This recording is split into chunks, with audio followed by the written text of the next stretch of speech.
Hello everyone, our new religious movement is Spiritualism. If you've heard of playing cats, Ouija boards, or mediums, their roots are actually in this religion and they're not just superficial commercialized gimmicks.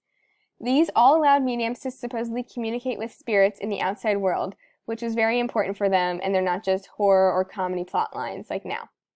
Origins of Spiritualism lead back to the 1840s, coinciding with the women's suffrage movement.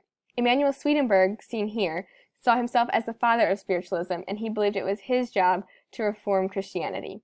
The Fox sisters also had a very important role as some of the most well-known mediums, and we will speak more about them in a few slides. Spiritualism was an optimistic, more liberal offshoot of Christianity, but without scripture or clergy. Their religion was very unstructured and individualistic, and there was never a charismatic leader, since neither Swedenborg nor the Fox sisters fulfilled that role. Women held a very powerful role in the religion as mediums who claimed to communicate with spirits in the outside world. This presentation addresses Spiritualism, which was a religious movement that emphasized women's rights. By investigating the Fox sisters and Victoria Woodhull, we will show that Spiritualism advocated for women's rights and critiqued the definition of marriage with free love, while working within the traditional gender roles of the time. This allowed Spiritualism to exist without many limitations to religious freedom.